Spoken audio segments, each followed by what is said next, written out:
क्या आप भी चाहते हैं कि आपका किचन भी मेरे किचन की तरह साफ़ सुथरा और ऑर्गेनाइज रहे? तो ये वीडियो आपके लिए है। इस वीडियो को आपने कंप्लीट वॉच करना है, कोई भी पॉइंट आपने मिस नहीं करना। अस्सलाम वालेकुम everyone and welcome back to my channel. कैसे हैं जी आप सब? उम्मीद करती हूँ आप सब बिल्कुल ठीक-ठाक होंगे। अल्लाह का शुक्र है मैं भी बिल्कुल ठीक-ठाक हूँ। अच्छा, मैं आपके साथ बहुत सारी टिप्स जो है घर से रिलेटेड, किचन से रिलेटेड जो है ना वो शेयर करती रहती हूँ। तो आज का जो मेरा व्लॉग है ना वो भी इसी से रिलेटेड है कि हम किचन को किस तरीके से ऑर्गेनाइज रखते हैं।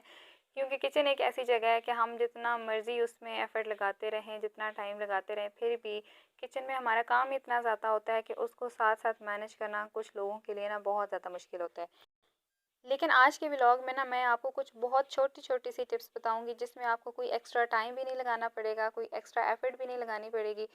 जिस टाइम पे आप किचन में होते हैं ना, लाइक आप कोई हांडी वगैरह या कोई भी चीज़ बना रहे हैं, तो उसी टाइम के अंदर जो है आप साथ-साथ अपने किचन को भी क्लीन कर सकते हैं। और जब आप अपना काम ख़त्म करेंगे तो इंशाल्लाह आपका किचन जो होगा वो भी बिल्कुल ऐसा होगा कि जैसे आपने किचन में कोई काम किया ही नहीं है।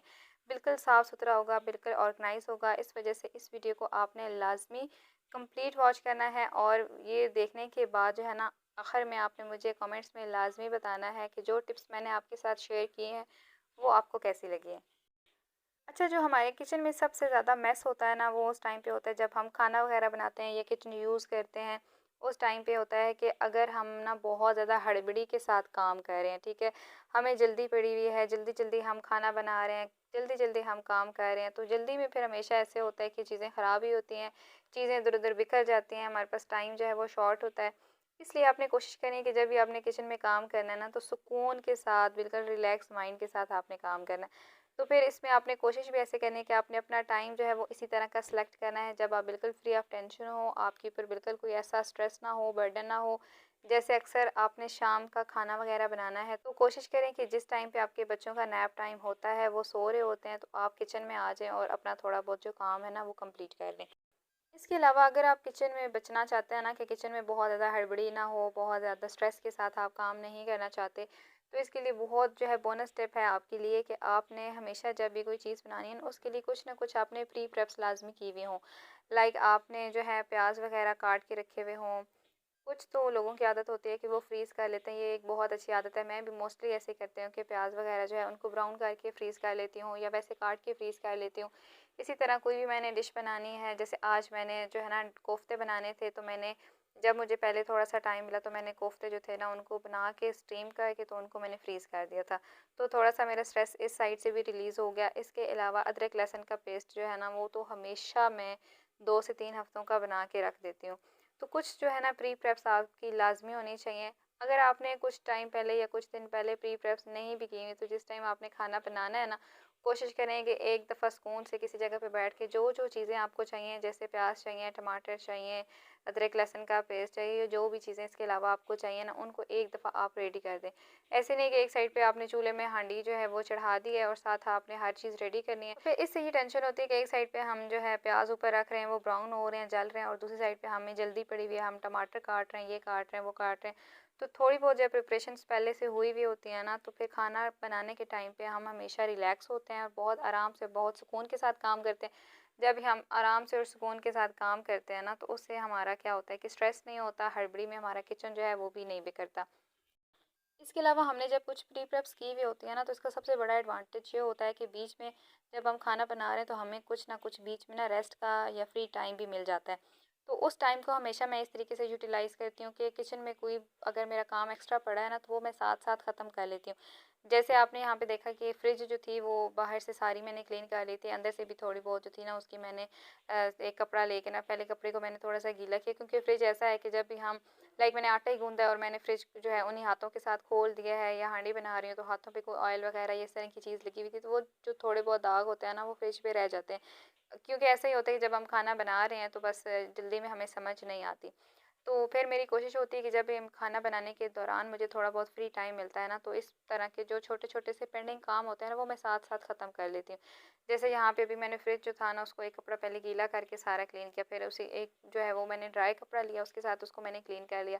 तो अब ये एक ऐसा काम था जिसके लिए मुझे एक्स्ट्रा टाइम चाहिए था, एक्स्ट्रा एफर्ट चाहिए थी, लेकिन मेरी किचन में मैनेजमेंट इस तरह की होती है हमेशा, टाइम की मैनेजमेंट भी और खाना बनाने के टाइम पे भी मैंने अपनी तरतीब ही इस तरह से रखी हुई होती है कि मुझे इन कामों के लिए ना एक्स्ट्रा से टाइम ना लगाना पड़े, अलग से मुझे कोई एफर्ट ना चाहिए हो, बल्कि जिस टाइम पे मैं किचन में हूँ, देखें आजकल गर्मी इतनी ज़्यादा है कि किचन में खड़े होकर खाना बनाना इट्सेल्फ एक बहुत बड़ा जिहाद है हमारे लिए।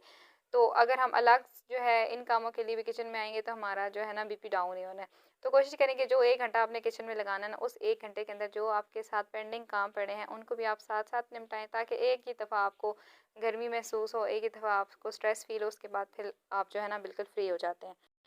इसके अलावा भी आप कोशिश करें, जैसे मेरा आज फ्रिज जो था वो क्लीन करने वाला था, उसको मैंने साथ साथ क्लीन कर लिया था। इसी तरीके से बर्तन जो हैं, मेरी हमेशा से आदत होती है, बहुत दफ़ा बहुत सारे व्लॉग्स में मैंने हमेशा आपके साथ ये बात शेयर की है कि बर्तन जो होते हैं वो मैं साथ साथ धोती जाती हूँ। कभी भी ऐसा नहीं हुआ कि मैंने बर्तन जोड़ दिए हैं और उसके बाद जो है ना मैं बाद में कहीं आके तो किचन में धोती रहूँ। इस तरह से ये होता है कि जब आप काम ख़त्म कर लेते हैं और बर्तन सारे आपने बेसिन में जोड़ दिए हैं, तो फिर आपको किचन कभी भी क्लीन नहीं लगता, क्योंकि सबसे ज़्यादा जो किचन में गंदगी नज़र आती है ना, वो गंदे बर्तनों की वजह से होती है। तो अभी यहाँ पे मेरे शाम की जो है ना चाय वाले बर्तन थे। हाँ, चाय वाले बर्तनों का मैं ये करती हूँ कि शाम की जो चाय होती है वो बर्तन में रख देती हूँ। जब मैं हांडी बनाने के लिए आती हूँ ना, तो उस टाइम पे फिर चाय वाले बर्तन और जो हांडी वगैरह मैं बनाई है या उस टाइम पे जो भी बर्तन यूज़ हुए हैं वो मैं साथ ही फिर वॉश कर देती हूँ। तो हांडी बनाने के दौरान जब जब जो है ना आपको टाइम मिले, थोड़े बहुत एक एक दो दो बर्तन जो है वो आप उनको साथ साथ वॉश करते जाएँ, साथ साथ आपका ये काम जो होता है ना ख़त्म हो जाता है। इसके अलावा अगर आपका जो ऑर्गेनाइज़र है बर्तनों वाला, उसमें कोई एक्स्ट्रा बर्तन पड़े हैं, देखिए आपने किचन सारा क्लीन कर लिया है, बर्तन आपने सारे धो दिए हैं, लेकिन अगर आपके ऑर्गेनाइज़र के अंदर बर्तन जो हैं वो बहुत ज़्यादा रश में पड़े हैं या बहुत ज़्यादा बेतरतीबी से पड़े हैं ना, तो उसकी वजह से भी आपका किचन बहुत ज़्यादा ओवरलोडेड सा लगता है, मेसी लगता है। तो कोशिश करें कि अपने किचन के अंदर, अपने ऑर्गेनाइज़र के अंदर, जो किचन के ऑर्गेनाइज़र्स होते हैं या कैबिन्स होते हैं, उनके अंदर इस तरीके से स्पेस सेट करें कि जो एक्स्ट्रा बर्तन हैं उनको आपको ऑर्गेनाइज़र्स में ना रखना पड़े, बल्कि आप उनको उठा के ना कैबिन्स वगैरह में रख दें। तो अक्सर मैं ऐसे करती हूँ कि जब मैं हाँ किचन में कोई काम कर रही हूँ, दूध उबाल रही हूँ, हांडी बना रही हूँ, तो ये इस तरह के जो काम होते हैं ना वो भी मैं साथ साथ कंप्लीट कर देती हूँ। इससे भी मेरा किचन जो है ना वो काफ़ी हद तक ऑर्गेनाइज रहता है। आपके साथ मैंने पहले भी ये बात शेयर की थी कि आपने कोशिश करनी है कि काउंटर्स के ऊपर आपने चीज़ें जो है ना वो कम से कम रखनी है, ठीक है। जितने ज़्यादा आपके काउंटर्स के ऊपर चीज़ें होती हैं ना, उतना ज़्यादा आपका किचन बेतरतीब से नज़र आता है। तो कोशिश करें कि काउंटर्स के ऊपर चीज़ें जो हैं या बर्तन या देगचे या इस तरह की चीज़ें जो हैं वो काउंटर्स के ऊपर रखने की बजाय ना कैबिन्स के अंदर उनकी स्पेस पे उनको कैबिन्स के अंदर सेट रखें, क्योंकि एक चीज़ जो हिडन होती है ना, उसकी वजह से किचन जो है वो बहुत ज़्यादा साफ़ सुथरा रखता है, बजाय इसके कि हम जो है वो बहुत ज़्यादा काउंटर्स के ऊपर पतीले जो हैं उनको उल्टा कर दें या जो भी चीज़ें हमने रखनी है, तो उसकी वजह से फिर किचन जो होता है ना वो बहुत ज़्यादा मेसी सा लग रहा होता है। इसके अलावा हम ये भी करते हैं कि सामने से तो हमने चीज़ उठा के कैबिन्स में डाल दी, फिर कैबिन्स को हम नहीं पूछते कि कैबिन्स जो हैं वो बहुत ज़्यादा गंदे हैं। फिर एक दिन ऐसा आता है कि जब हमें बहुत ज़्यादा कैबिन्स पे गंद नज़र आ रहा होता है, तो फिर हम कहते हैं कि जी अब हमने आज किचन की डीप क्लीनिंग करनी है, ये करना है वो करना है। उसके लिए फिर गर्मियों में तो ख़ास करके डीप क्लीनिंग बहुत ज़्यादा इम्पॉसिबल सी हमें लगती है। तो फिर जब बहुत ज़्यादा लंबे टाइम के लिए हम इन चीज़ों को छोड़ते हैं तो बहुत ज़्यादा गंद भी मच जाता है। फिर बाद में जब हमें डीप क्लीनिंग करनी पड़ती है ना, तो हमें एक्स्ट्रा टाइम लगाना पड़ता है, जो हमारी एनर्जी अलग से लगती है वो अलग होती है।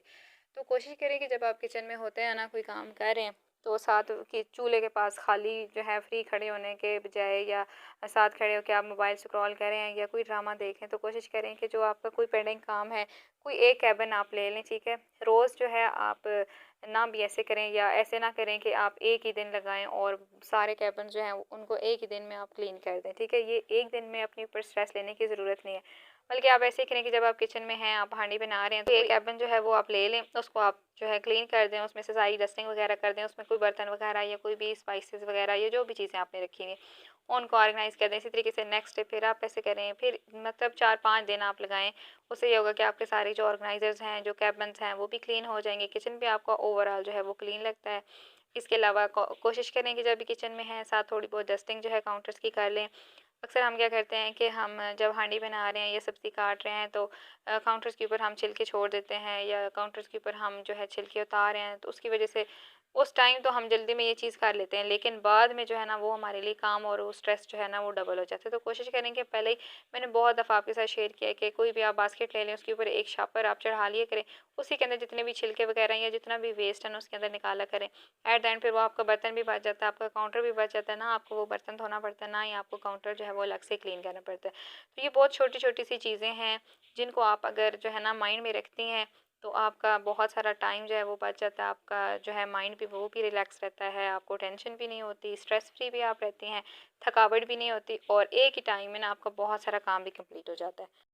तो बस आज के व्लॉग में मैंने जो है ना बस ये छोटी-छोटी सी टिप्स आपके साथ शेयर करनी थी, कोई बहुत ज़्यादा हाई-फाई टिप्स नहीं है, जो फॉलो करना आपके लिए मुश्किल होगा। बहुत सिंपल सी टिप्स हैं जिनको आप अगर फॉलो करती हैं तो यकीन करें कि आपकी लाइफ मेरी तरह बहुत ज़्यादा आसान हो जाएगी। और देखें जी बस आपके साथ बातों-बातों में मेरे जो कोफ्ते थे वो भी रेडी हो गए थे। और गैस का जी आजकल बहुत ज़्यादा मसला है, हर घर में मसला है, तो गैस कभी आ रही थी, कभी जा रही थी, तो कभी एक साइड पे आती थी तो मैं हांडी को इधर शिफ्ट कर रही थी, फिर दूसरी साइड पे शिफ्ट, खैर बस इसी तरह शिफ्ट करते-करते जो थे मेरे कोफ्ते भी बन के रेडी हो गए थे। उम्मीद करती हूँ जो आपको मेरा व्लॉग पसंद आया होगा और आप यहाँ तक आ गए हैं और अभी तक आपने मेरे चैनल को सब्सक्राइब नहीं किया तो लाज़मी मेरे चैनल को सब्सक्राइब कर दीजिएगा। इसी के साथ आज के व्लॉग को एंड करते हैं। अपना बहुत सारा ख्याल रखिएगा, दुआओं में याद रखिएगा। मिलते हैं एक नए व्लॉग में। टिल देन अल्लाह हाफिज़।